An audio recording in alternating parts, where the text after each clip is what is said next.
ಎಲ್ರಿಗೂ ನಮಸ್ಕಾರ. ಕರಾವಳಿ ಸ್ವಾದಕ್ಕೆ ಸ್ವಾಗತ. ಇವತ್ತಿನ ವಿಡಿಯೋದಲ್ಲಿ ದಿಢೀರಾಗಿ ಯಾವ ರೀತಿ ಕುಕ್ಕರಲ್ಲಿ ವಾಂಗಿಬಾತ್ ಮಾಡೋದಂತ ತೋರಿಸ್ಕೊಡ್ತಾ ಇದ್ದೀನಿ. ತುಂಬಾನೇ ಸುಲಭದಲ್ಲಿ 15 ರಿಂದ 20 ನಿಮಿಷಕ್ಕೆಲ್ಲ ಮಾಡ್ಕೊಳ್ಬಹುದು. ಲಂಚ್ ಬಾಕ್ಸಿಗೂ ಸೂಪರ್ ಆಗಿರುತ್ತೆ, ಅಷ್ಟೇ ಬೇಗನೆ ಮಾಡ್ಕೊಳ್ಬಹುದು. ಬನ್ನಿ ರುಚಿಯಾದ ವಾಂಗಿಬಾತ್ನ ಹೇಗೆ ಮಾಡೋದಂತ ನೋಡೋಣ. ಸ್ಟವ್ ಮೇಲೆ ಕುಕ್ಕರ್ ಇಟ್ಟು ಸ್ವಲ್ಪ ಎಣ್ಣೆ ಹಾಕಿ, ಎಣ್ಣೆ ಬಿಸಿ ಆದಮೇಲೆ 1-2 ಪೀಸ್ ಚಕ್ಕೆ, 3 ಲವಂಗ, 1 ಪಲಾವ್ ಎಲೆ, 1 ಅರ್ಧ ಚಮಚ ಆಗುವಷ್ಟು ಕಸೂರಿ ಮೇಥಿನ ಹಾಕೊಳ್ತಾ ಇದ್ದೀನಿ. ಕಸೂರಿ ಮೇಥಿ ಇದ್ರೆ ಹಾಕೊಳ್ಳಿ, ಇಲ್ಲಾಂದ್ರೆ ಸ್ಕಿಪ್ ಮಾಡ್ಕೊಳ್ಬಹುದು. ಹಾಗೆ ಒಂದು ಮೀಡಿಯಂ ಸೈಜ್ ಈರುಳ್ಳಿನ ಈ ರೀತಿ ಉದ್ದುದ್ದ ಕಟ್ ಮಾಡಿ ಹಾಕಿ ಈರುಳ್ಳಿನ ಸ್ವಲ್ಪ ಬಾಡಿಸ್ಕೊಳ್ಬೇಕು. ಈರುಳ್ಳಿ ಸ್ವಲ್ಪ ಫ್ರೈ ಆದಮೇಲೆ ನಂತರ 1 ಕ್ಯಾಪ್ಸಿಕಮ್ನ ಈ ರೀತಿ ಸ್ವಲ್ಪ ದೊಡ್ಡ ದೊಡ್ಡ ಪೀಸ್ಗಳಾದ ಕಟ್ ಮಾಡಿ ಹಾಕೊಳ್ತಾ ಇದ್ದೀನಿ. ಕ್ಯಾಪ್ಸಿಕಮ್ನ ಸ್ವಲ್ಪ ಫ್ರೈ ಮಾಡ್ಕೊಳ್ಬೇಕು, ಜಾಸ್ತಿ ಫ್ರೈ ಮಾಡೋದು ಬೇಡ. ನೋಡಿ, ಈ ರೀತಿ 1 ನಿಮಿಷ ಫ್ರೈ ಮಾಡಿಕೊಂಡು ನಂತರ ಇದಕ್ಕೆ ಬದನೆಕಾಯಿನ ಹಾಕೊಳ್ತಾ ಇದ್ದೀನಿ.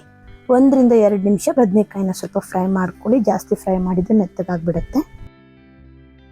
ನೋಡಿ, ಈ ರೀತಿ ಬದನೆಕಾಯಿನ ಸ್ವಲ್ಪ ಫ್ರೈ ಮಾಡಿಕೊಂಡು ನಂತರ ಇದಕ್ಕೆ ಸ್ವಲ್ಪ ಹಸಿ ಬಟಾಣಿನ ಹಾಕೊಳ್ತಾ ಇದ್ದೀನಿ.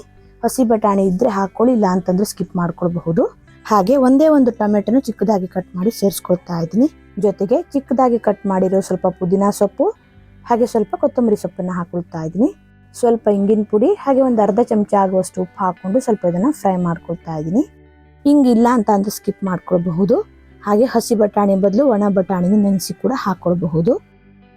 ನೋಡಿ, ಈ ರೀತಿ ಸ್ವಲ್ಪ ಫ್ರೈ ಮಾಡಿಕೊಂಡು ನಂತರ ಇದಕ್ಕೆ ವಾಂಗಿಬಾತ್ ಪುಡಿನ ಹಾಕೊಳ್ತಾ ಇದ್ದೀನಿ. ಇದು ಮನೇಲೆ ಮಾಡಿರೋ ವಾಂಗಿಬಾತ್ ಪುಡಿ. ಹೊರಗಡೆಯಿಂದ ತರೋ ಬದಲು ತುಂಬಾನೇ ಸುಲಭದಲ್ಲಿ ಮನೇಲೆ ವಾಂಗಿಬಾತ್ ಪುಡಿನ ಮಾಡ್ಕೊಳ್ಬಹುದು. ಮನೇಲೆ ಮಾಡಿರೋ ವಾಂಗಿಬಾತ್ ಪುಡಿ ಬಳಸೋದ್ರಿಂದ ವಾಂಗಿಬಾತ್ ಟೇಸ್ಟ್ ಕೂಡ ಸಖತ್ತಾಗಿರುತ್ತೆ. ಆಲ್ರೆಡಿ ವಿಡಿಯೋನು ಕೂಡ ಅಪ್ಲೋಡ್ ಮಾಡಿದ್ದೀನಿ, ಬೇಕಿದ್ರೆ ಡಿಸ್ಕ್ರಿಪ್ಷನ್ ಅಲ್ಲಿ ಹಾಕಿರ್ತೀನಿ, ಚೆಕ್ ಮಾಡ್ಕೊಳ್ಬಹುದು. ಒಂದು 4 ರಿಂದ 5 ಚಮಚ ಆಗುವಷ್ಟು ವಾಂಗಿಬಾತ್ ಪುಡಿನ ಹಾಕಿ ಚೆನ್ನಾಗಿ ಮಿಕ್ಸ್ ಮಾಡಿಕೊಂಡು ನಂತರ 3 ಚಮಚ ಆಗುವಷ್ಟು ಕಾಯಿ ತುರಿನ ಹಾಕೊಳ್ತಾ ಇದ್ದೀನಿ. ಟೇಸ್ಟ್ ಚೆನ್ನಾಗಿರುತ್ತೆ. ಕಾಯಿ ತುರಿ ಬೇಡ ಅನ್ನೋರು ಸ್ಕಿಪ್ ಮಾಡ್ಕೋಬಹುದು. ಹಸಿ ಕಾಯಿ ತುರಿ ಬದಲು ಒಣ ಕೊಬ್ಬರಿ ತುರಿನ ಹಾಕೊಳ್ಳಿ, ಚೆನ್ನಾಗಿರುತ್ತೆ. ಕಾಯಿ ತುರಿನ ಹಾಕಿ ಚೆನ್ನಾಗಿ ಒಂದ್ಸಲ ಮಿಕ್ಸ್ ಮಾಡಿಕೊಂಡು ನಂತರ ಇದಕ್ಕೆ ನೀರು ಸೇರಿಸ್ಕೊಳ್ತಾ ಇದ್ದೀನಿ. 2 ಗ್ಲಾಸ್ ಆಗುವಷ್ಟು ನೀರು ಹಾಕೊಳ್ತಾ ಇದ್ದೀನಿ. 1 ಗ್ಲಾಸ್ ಅಕ್ಕಿ ಬಳಸ್ತಾ ಇರೋದ್ರಿಂದ 2 ಗ್ಲಾಸ್ ಆಗುವಷ್ಟು ನೀರು ಹಾಕೊಳ್ಬೇಕು. ಅಕ್ಕಿ ಡಬಲ್ ನೀರು ಹಾಕೊಳ್ಬೇಕಾಗತ್ತೆ. ನೀರು ಹಾಕಿ ಚೆನ್ನಾಗಿ ಒಂದ್ಸಲ ಮಿಕ್ಸ್ ಮಾಡಿಕೊಂಡು ರುಚಿಗೆ ತಕ್ಕಷ್ಟು ಉಪ್ಪು ಹಾಕೊಳ್ಳಿ. ಆಲ್ರೆಡಿ ತರಕಾರಿ ಬೇಯುವಾಗ ಸ್ವಲ್ಪ ಉಪ್ಪು ಹಾಕಿರೋದ್ರಿಂದ ಉಪ್ಪನ್ನು ನೋಡ್ಕೊಂಡು ಸೇರಿಸ್ಕೊಳ್ಳಿ. ನಾನಿಲ್ಲಿ ಟೊಮೆಟೊ ಬಳಸಿರೋದ್ರಿಂದ ಹುಣಸೆ ರಸನ ಹಾಕೊಂಡಿಲ್ಲ. ಟೊಮೆಟೊ ಬದಲು ಸ್ವಲ್ಪ ಹುಣಸೆ ರಸನ ಕೂಡ ಹಾಕೊಳ್ಬಹುದು. ಹಾಗೆ ಸ್ವಲ್ಪ ಬೆಲ್ಲ ಬೇಕಿದ್ರೆ ಬೆಲ್ಲ ಕೂಡ ಹಾಕೊಳ್ಬಹುದು. ನಾನಿಲ್ಲಿ ಹುಳಿ ಮತ್ತೆ ಬೆಲ್ಲ ಎರಡನ್ನೂ ಬಳಸಿಲ್ಲ. ಉಪ್ಪು ಹಾಕಿ ಚೆನ್ನಾಗಿ ಮಿಕ್ಸ್ ಮಾಡಿಕೊಂಡು ಕುದಿಲಿಕ್ಕೆ ಬಿಡೋಣ. ನೋಡಿ, ಈ ರೀತಿ ಕುದಿ ಬರ್ಲಿ ಸ್ಟಾರ್ಟ್ ಆದಾಗ ಅಕ್ಕಿನ ಹಾಕೊಂಡ್ರೆ ಆಯ್ತು. ನಾನಿಲ್ಲಿ 1 ಗ್ಲಾಸ್ ಆಗುವಷ್ಟು ಸೋನಾ ಮಸೂರಿ ಅಕ್ಕಿನ 10 ನಿಮಿಷ ನೆನೆಸಿ ಹಾಕೊಳ್ತಾ ಇದ್ದೀನಿ.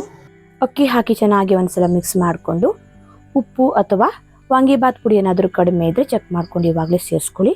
ಖಾರ ಏನಾದರೂ ಬೇಕಾದರೆ ಸ್ವಲ್ಪ ಖಾರದ ಪುಡಿ ಕೂಡ ಹಾಕೊಳ್ಬಹುದು. ನೋಡಿ, ಈ ರೀತಿ ಕುದಿ ಬರ್ಲಿ ಸ್ಟಾರ್ಟ್ ಆದಾಗ ಕುಕ್ಕರ್ ಮುಚ್ಚಳನ ಮುಚ್ಚಿ 2 ವಿಸಿಲ್ ಆಗೋ ತನಕ ಬೇಯಿಸ್ಕೊಳ್ಬೇಕು. ಕುಕ್ಕರ್ ಪ್ರೆಷರ್ ಎಲ್ಲ ಹೋದ್ಮೇಲೆ ಮುಚ್ಚಳನ ಓಪನ್ ಮಾಡಿ ವಾಂಗಿಬಾತ್ ಹೇಗೆ ಬಂದಿದೆ ಅಂತ ತೋರಿಸ್ತಾ ಇದ್ದೀನಿ. ನೋಡಿ, ಬದನೆಕಾಯಿ ಹಾಗೆ ಬಟಾಣಿ ಎಲ್ಲ ಮೇಲ್ಗಡೆ ಇದೆ. ನಿಧಾನಕ್ಕೆ ಒಂದ್ಸಲ ತಳದಿಂದ ಮಿಕ್ಸ್ ಮಾಡ್ಕೊಳ್ಬೇಕು. ಜೋರಾಗಿ ಮಿಕ್ಸ್ ಮಾಡಿದ್ರೆ ಅನ್ನ ಮುದ್ದೆ ಆಗಿಬಿಡತ್ತೆ. ಈ ರೀತಿ ತುಂಬಾನೇ ಸುಲಭದಲ್ಲಿ ಕೇವಲ 15 ನಿಮಿಷದಲ್ಲಿ ದಿಢೀರಾಗಿ ವಾಂಗಿಬಾತ್ನ ಮಾಡ್ಕೊಳ್ಬಹುದು. ಬ್ರೇಕ್ಫಾಸ್ಟಿಗೆ ಅಷ್ಟೇ ಅಲ್ಲದೆ ಲಂಚ್ ಬಾಕ್ಸಿಗೂ ಕೂಡ ಸೂಪರ್ ಆಗಿರುತ್ತೆ.